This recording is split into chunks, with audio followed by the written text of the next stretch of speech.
Live from San Diego, this is KUSI News.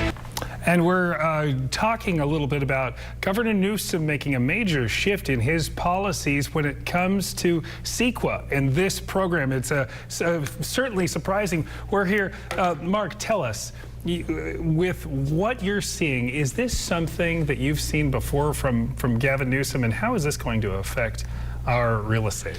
This is a big deal because this is going to streamline the building process. But first, let me explain to the audience what CEQA is. CEQA is the California Environmental Quality Act. It was established in 1970, 55 years ago, to protect the environment when large construction projects were being implemented. It wanted to make sure that the water was going to stay pure, that the air quality was good, that protected habitats or animals are going to be preserved. But in the last 55 years, this law has been weaponized, and it allows almost anybody to file a lawsuit on a housing project that they don't want to see develop. So for about 40 years, we've seen slow or no growth, and now we're seeing sort of the pendulum swinging. Is that what the governor is trying to really get this going? Well, the governor knows.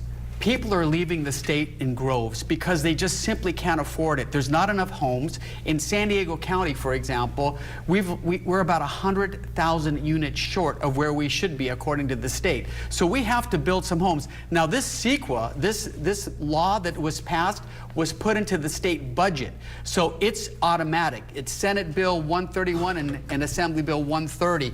These laws are going to change the way the government is going to look at housing projects for infill project. And I'll give you a perfect example of an infill project. Seaport Village. We already know that it's inside the city limits. Are they going to allow them to go up or expand a little bit more? That's an infill project. And there's infill projects all over the city that are going to now get streamlined.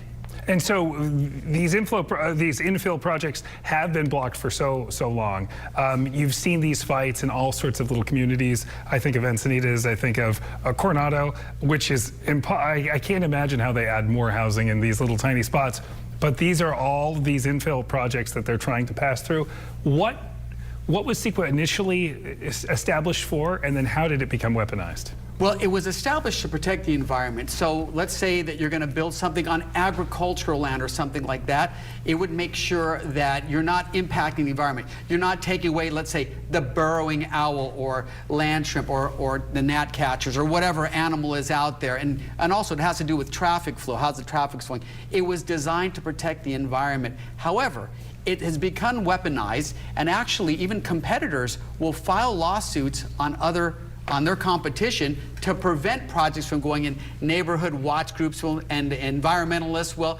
But I'll tell you, it's going to have some challenges still, because there's a lot of neighborhoods that are not going to want 5, 7, 8-story buildings in their neighborhood. Well, and that's what we're looking at. We're looking at it across the board. We're seeing that in Pacific Beach, the building that they're trying to build. Building, right. We're seeing that in South Park. Are these bigger projects going to start to roll through? It seems like there's going to be extremely difficult to prevent these projects from going through using CEQA. There may be some other ways to prevent it, for example, traffic patterns or the electrical grid. But as far as CEQA goes, it's now more streamlined, and it was a big move in the right direction. I think for the governor, in the right direction as far as creating more housing. The impact on the environment is yet to see. And then the big question is, are these prices going to start to drop as this development starts to hit? Oh, we're hopeful, because, like, you know, 30,000 more people left San Diego County than came in, because a lot of people just simply can't afford to live here anymore. So we have to bring our housing costs, we have to bring down our fire insurance has to come down. That has stopped a few deals that I've had, because fire insurance is just too expensive. They can't afford it. So there's a lot of things that the governor is going to need to do to help bring the cost down, but he's moving in the right direction. Streamlining CEQA, and also, you know, we got to streamline the permitting process, build housing costs down a little bit too. So what are we seeing in the market? Just give us about 30 seconds. What are you seeing in the market right now? Is this a buyer's? Is this a seller's market? What's happening in real estate? I see a lot of people riding the fence. People are still waiting for the interest rates to go down. We keep hearing buzz that Jerome Powell is going to lower the interest rates. People are standing, riding on the fence going, are these going to come down? Because once the interest rates come down, I think you're going to see a lot of movement. Right now, there's not a lot of movement. Fewer homes are being sold. Prices are still pretty high. You still need to make about $250,000 a year to afford a median price home of $950 or $1 million. So the stalemate continues for now. Exactly. Oh, thank you so much, Mark. Really Thank you for having me. Always, always.